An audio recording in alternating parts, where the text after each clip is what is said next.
Olá, Prolindeza, tudo bem?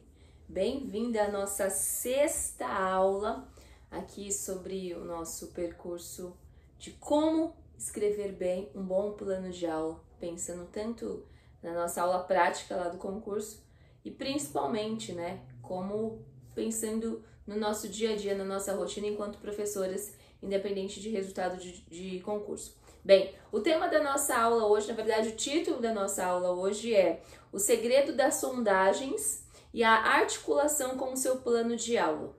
Seu plano de aula. Então, para que é necessário a gente compreender as sondagens e qual a importância e o que ela traz de benefício no momento em que nós nos sentamos para fazer o nosso planejamento, tá? Por que segredos?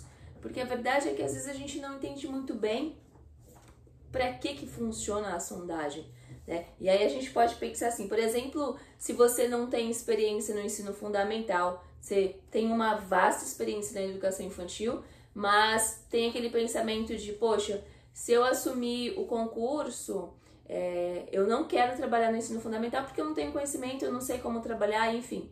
Agora você já não pode mais ter essa desculpa, uma vez que você, a partir dos estudos para o concurso e também a partir dessas aulas, você já tem uma boa base assim, de como dar o pontapé aí e iniciar um plano de aula que atenda às necessidades das suas crianças e que vá ao encontro da sua necessidade também de não ter o conhecimento, um grande conhecimento, mas de já ter uma base e depois você só, obviamente, tendo a ciência de que precisará daquela formação continuada, tá?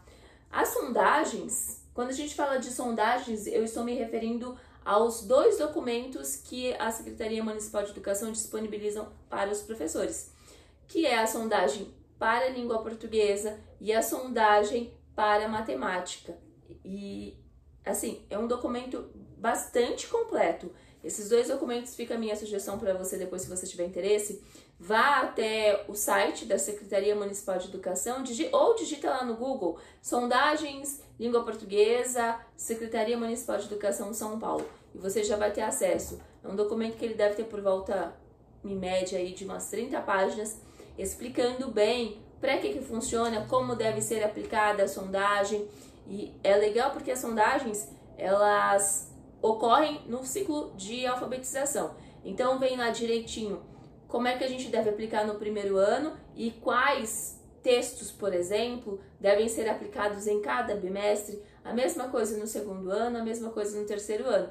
E as sondagens, elas são, falando de língua portuguesa, elas são de escrita e de leitura, tá? E a mesma coisa acontece com as sondagens de matemática.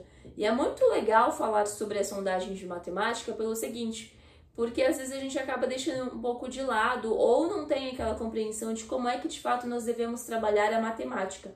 E não sei se você sabe, nós vamos falar um pouquinho mais à frente, mas por exemplo, na matemática a gente tem alguns números, tipos de números que precisamos ensinar para as nossas crianças. Então, por exemplo, números familiares, números opacos, números transparentes.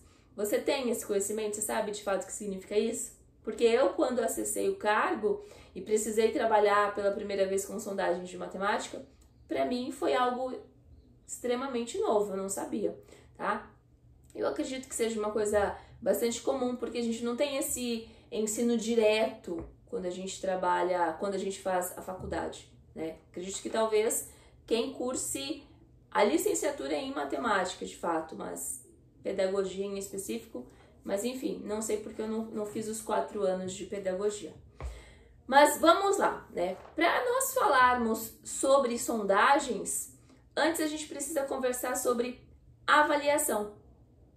E aí você fala assim, mas como assim avaliação, Lila? E mais especificamente sobre esse livro aqui, ó. Deixa eu pegar para te mostrar. Ó. Avaliação no contexto escolar.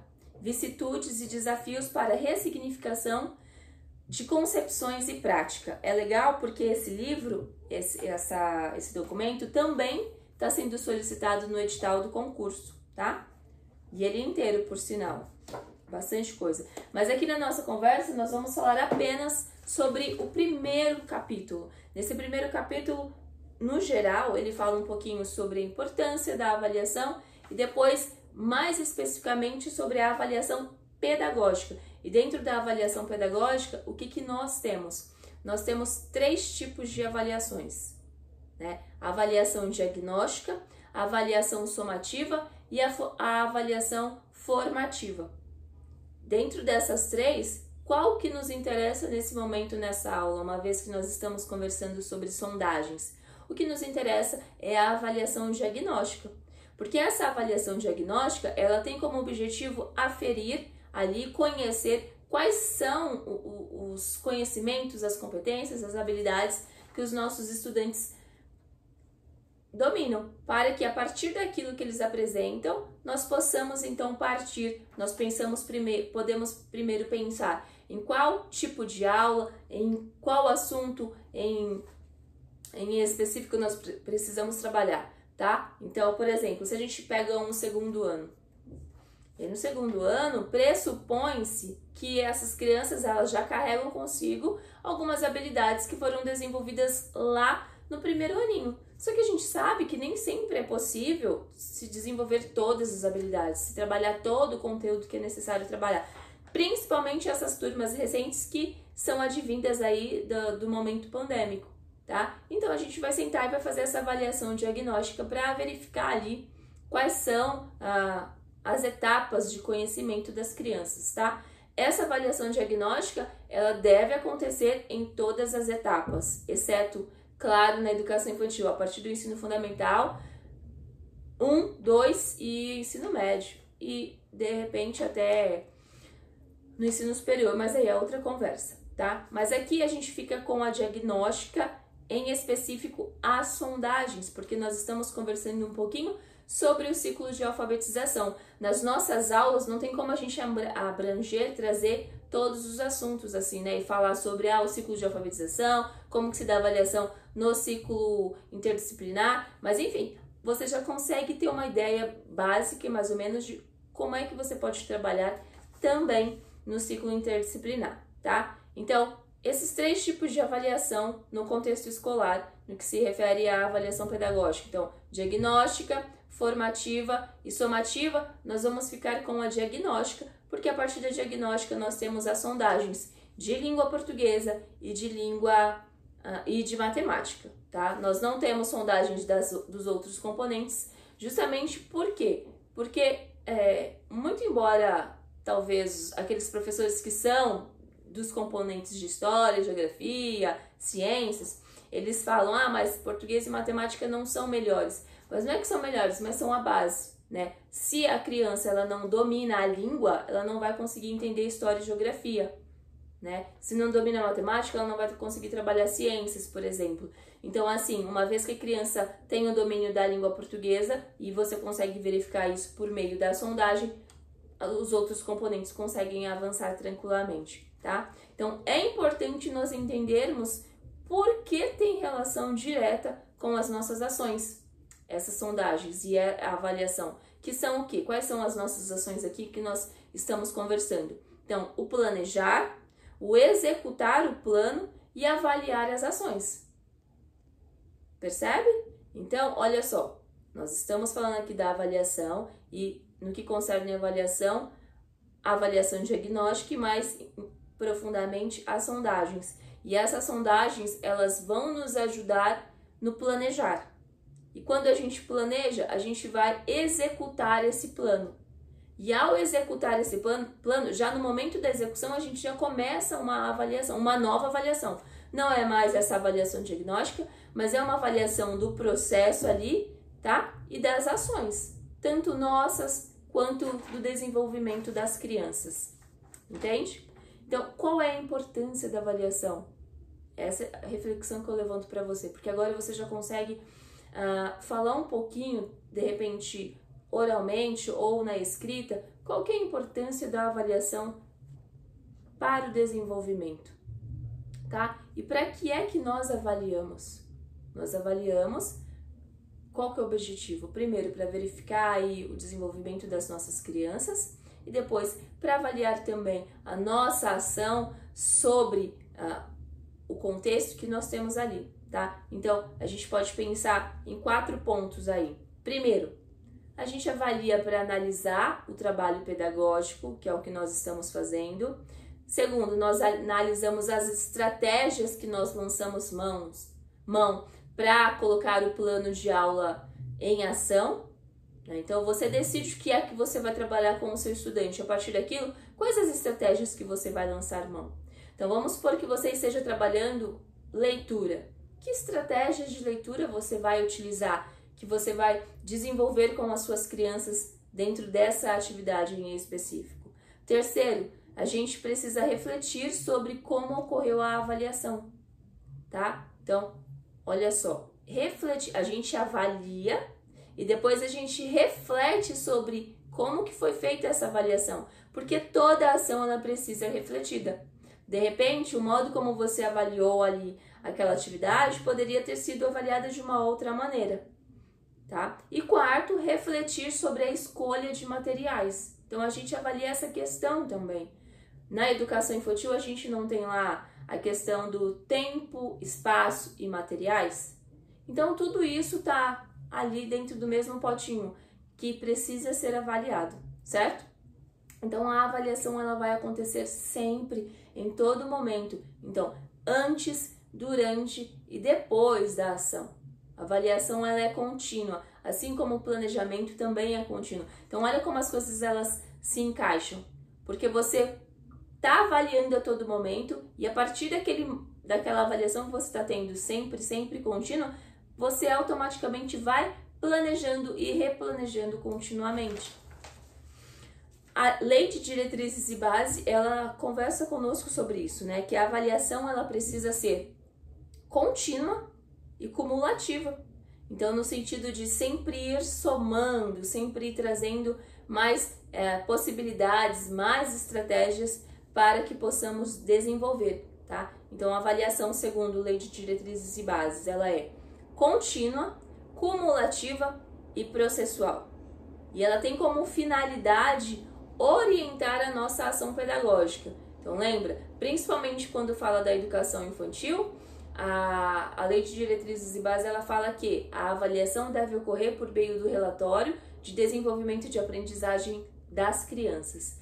Não a avaliação das crianças, a avaliação do desenvolvimento de aprendizagens. Quando a gente chega no ensino fundamental, a gente tem aí a avaliação do processo também, mas nesse caso aqui em específico nós estamos falando das sondagens, tá? E a avaliação diagnóstica, ela pode sim ser, claro, ela vai começar, ela sempre é protagonista no início do ano letivo, mas ela pode ocorrer ao longo do ano também. É porque aí acaba que ela vai se relacionando com os próximos tipos de avaliação, que são as avaliações somativas e formativas, tá? Uma outra conversa aí.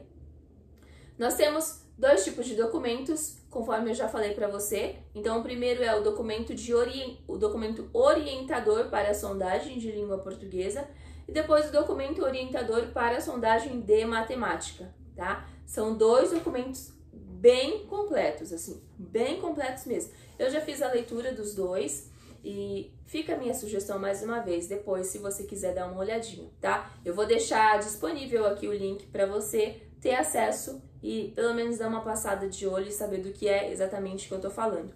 Então, vamos entender como que funciona a sondagem de língua portuguesa.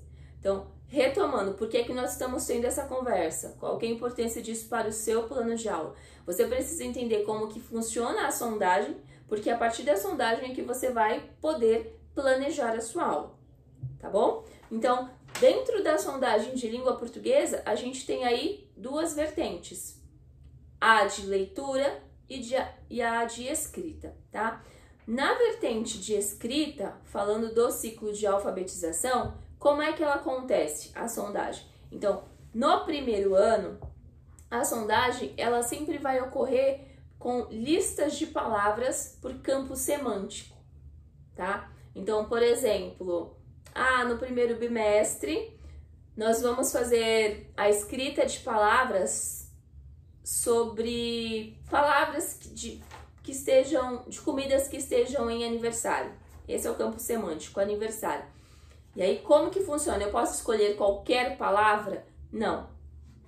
Quer dizer, pode ser qualquer palavra dentro desse campo semântico aniversário, mas elas precisam obrigatoriamente ser polissílaba, trissílaba, dissílaba, monossílaba e no final a gente solicita uma frase que tenha uma dessas 4 palavras para verificar aí a articulação das crianças. Essa sondagem ela precisa ocorrer em um pedacinho, um quadradinho de folha de papel, de sulfite branco, sem pauta, nada escrito. E aí você vai pedir para a criança escrever o nome dela para verificar já a escrita e depois para verificar se ela usa o próprio nome como palavra estável, sabe? Se ela usa o nome como referência. E como que você verifica isso? Porque se você perceber que nas palavras que você está pedindo para ela escrever tem muitas letras que se encontram no nome dela, é porque ela usa esse nome como referência. Então, exemplos de palavras. A gente pode ter... deixa eu ver uma sondagem que eu já fiz aqui com as minhas crianças. Nós fizemos... Nossa, agora fugiu a palavra. Quer ver? Deixa eu pegar essa última que nós fizemos, tá? Então, ó, o campo semântico era futebol, Copa do Mundo. Então, jogadores, futebol, Copa, gol. E a palavra é, o jogador fez gol na Copa. Então, olha só, tá vendo? Então, você teve jogadores, polissílaba, futebol, trissílaba, Copa, dissílaba, gol, monossílaba, depois da frase, o jogador fez gol na Copa. E aí a gente consegue verificar o nível de escrita ou a hipótese silábica que a criança se encontra. Quando chega no 2º ano, aí a gente já tem uma adição de atividade que pode ser aplicada. Então, a gente tem aí a lista de palavras, também obedecendo essa questão do campo semântico, e depois a gente pode solicitar que a criança reescreva uma cantiga. No caso, uma parlenda ou uma quadrinha, assim, uma coisa simples, só para verificar se ela consegue. E no 3º ano, tem a reescrita do final de um conto de fadas. Então, você apresenta lá para a criança a história da Chapeuzinho Vermelho, só que o final você retira. E aí você vai pedir para essa criança reescrever o final desse conto de fadas, tá? Agora, quando a gente passa a avaliar dentro da sondagem a leitura, como que funciona? No 1º ano, as crianças elas recebem uma atividade que elas precisam associar figuras, imagens e o nome. Então, por exemplo, você tem lá guarda-chuva e o nome guarda... Não, vamos pegar animais que é mais fácil. Então, você tem o nome do cachorro, a figura do cachorro, e do outro lado vai ter, em algum momento, o cachorro. E ela vai ter que associar. Porque aqui, você vai falar, olha, mas no 1º ano eles ainda não leem. Não leem. Mas aqui, lembra que nós já estamos trabalhando com os sons das letras? Então, por exemplo, cachorro. Qual que é o K? Ela pode não conseguir ler, mas ela vai ver ali o K. Ela não sabe que tem a C, mas ela tem o K, que é o A. E aí ela vai ver ali qual é a palavrinha que na reflexão dela começa com A. Compreende? E aí ela vai associar. É assim que começa a leitura da criança. No 2º ano tem a associação de figuras e nomes de histórias, tá? Então, normalmente a gente trabalha com contos. Então, tem o desenho da Chapeuzinho Vermelho, gato de botas, o gato de botas, tá? 3º, associação de títulos aos textos. Então, aqui já não tem mais imagem no 3º ano, porque pressupõe que no 3º ano eles já estão lendo melhorzinho. Então, lá tem o título, então, por exemplo, Bela Adormecida. E do outro lado vai ter um trechinho da história. Por exemplo, o príncipe dá um beijo na princesa que tinha mordido uma maçã, alguma coisa assim. Então, a criança ela pode não conseguir ler tudo o trecho, mas ela vai procurar meio que palavras-chave, sabe? Então, quando ela ler ali maçã, ela vai lembrar qual é o conto que tem maçã. Ah, Bela Adormecida, então ela já vai ligar. Então, se ela tem, por exemplo, Pinóquio, e do outro lado ela tem um trechinho, ela vai ler nariz, ou ela vai ler madeira, e aí automaticamente ela já liga uma coisa a outra. Então, não significa que necessariamente ela já leia tudo, ela tenha compreensão de tudo, mas ela já encontra ali palavras que consegue dar o resultado para ela. tá? Isso é o que acontece na sondagem de língua portuguesa. Já na sondagem de matemática, a gente tem aí também duas vertentes. A primeira vertente é os números. As crianças, elas precisam ser capazes de escrever alguns números e elas precisam também fazer resoluções de problemas.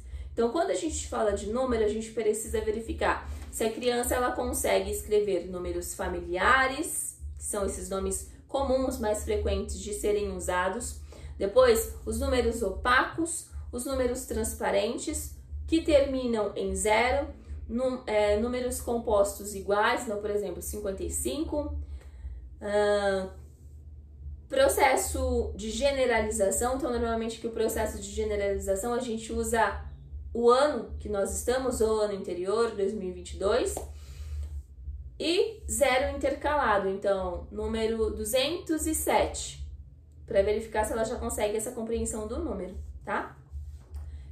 Aí você pergunta, Lila, mas esses números nós que escolhemos? Não, normalmente dentro da orientação já vem quais são os números que nós podemos utilizar, assim, direitinho, para que a gente não se perca, tá? E atenda perfeitamente ao que está sendo solicitado.